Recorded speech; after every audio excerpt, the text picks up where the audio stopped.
நம்ம தினமும் சாப்பிடுற உணவுகள்லயே ஆபத்து இருக்கு. நம்ம சமையலறையில சாதாரணமா இருக்கக்கூடிய உணவு வகைகள் தாங்க.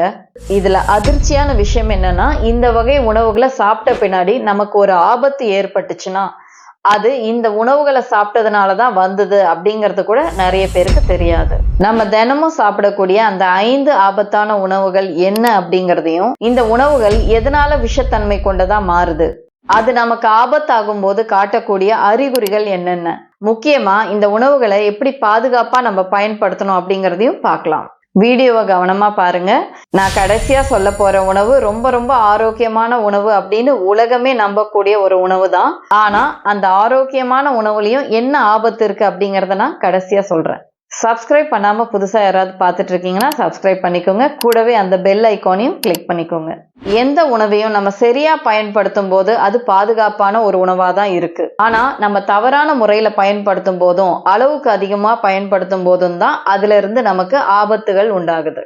இந்த காணொளி உங்களை பயமுறுத்துறதுக்கான ஒரு காணொளி கிடையாது, உங்களுக்கு விழிப்புணர்வை ஏற்படுத்துறதுக்கான ஒரு காணொளி. கவனமா கேளுங்க.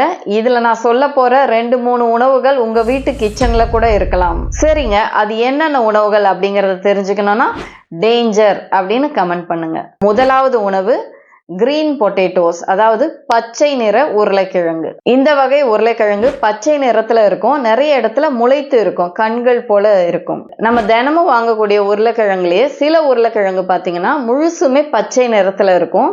அப்படி இல்லைன்னா பாதி அளவு சில இடங்கள்ல மட்டும் பச்சை நிறம் இருக்கும். இந்த பச்சை நிற உருளைக்கிழங்குகள்ல சொலனைன் அப்படிங்கிற ஒரு இயற்கையான விஷத்தன்மை கொண்ட காம்பவுண்ட் இருக்குங்க. இந்த சொலனைன் அதிக அளவுல இருக்கு அப்படிங்கறத நம்மளுக்கு தெரிய வைக்கிறதுக்கு தான் இந்த பச்சை நிறமே ஏற்படுது. இந்த உருளைக்கிழங்க நம்ம அதிகமா சாப்பிடும் போது தலைவலி ஏற்படுது, குமட்டல், வாந்தி, வயிற்று வலி, இன்னும் சில பேருக்கு நரம்பு மண்டலத்தையே இது பாதிக்குது. அதனால நீங்க எப்போவாவது சமைக்கும் போது இந்த பச்சை நிற உருளைக்கிழங்கு உங்களுக்கு வந்துடுச்சு அப்படின்னா அதை கண்டிப்பா சமைக்காதீங்க, அதை அப்படியே தூக்கி போட்டுருங்க. ஒருவேளை சில இடங்கள்ல மட்டும்தான் பச்சை நிறம் இருக்குன்னா அந்த இடத்த மட்டும் நீங்க வெட்டி எடுத்தா கூட போதும். ஏன்னா இது பரவாது, அந்த இடத்துல மட்டும்தான் பிரச்சனை.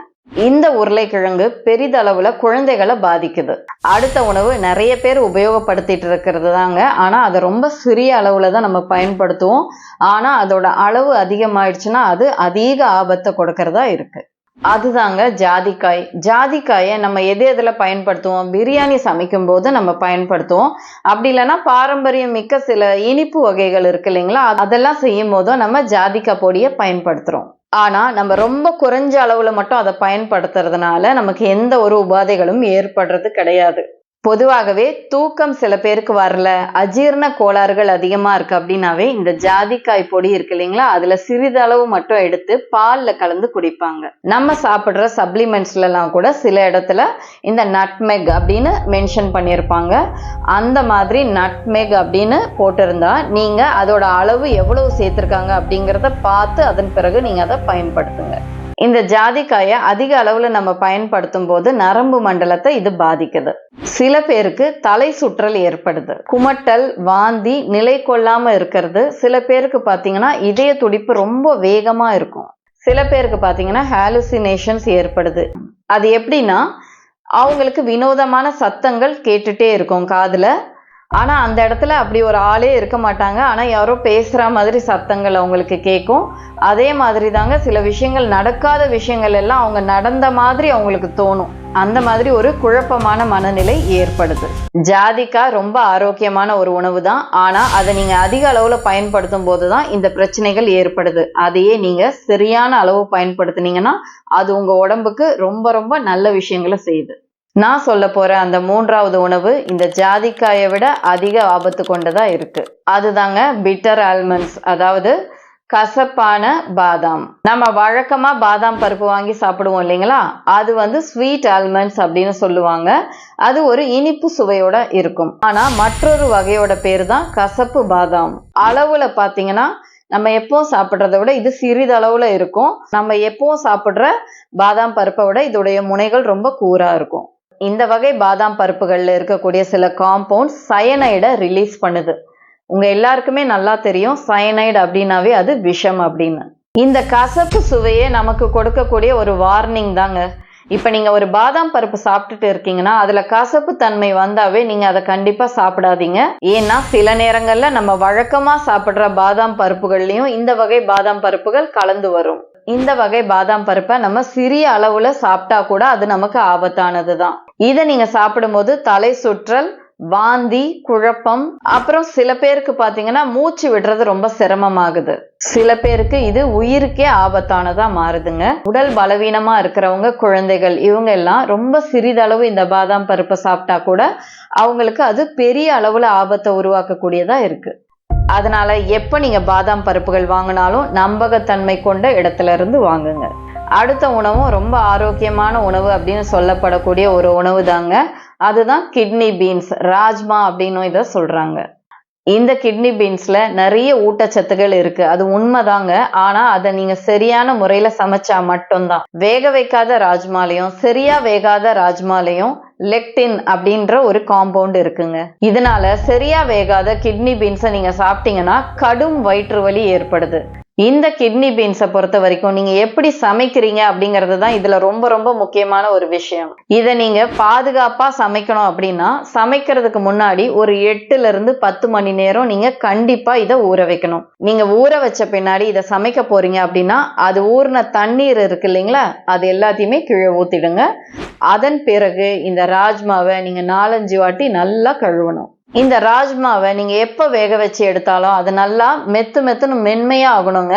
அந்த அளவுக்கு நீங்க வேக வைக்கணும். 5வதா நான் சொல்ல போற உணவு ரொம்ப ஷாக்கிங்கா தாங்க இருக்கும். ஏன்னா உலகமே இதை ஆரோக்கியமான ஒரு உணவு அப்படின்னு ஏத்துக்கிட்ட ஒரு உணவு தான். இது உண்மையாலுமே ஆரோக்கியமான உணவு தாங்க. ஆனா அதுல ஒரு சின்ன ஆபத்து இருக்கு. அது என்ன அப்படிங்கறத மட்டும் நம்ம பார்க்கலாம். அந்த 5வது உணவு பிரவுன் ரைஸ்.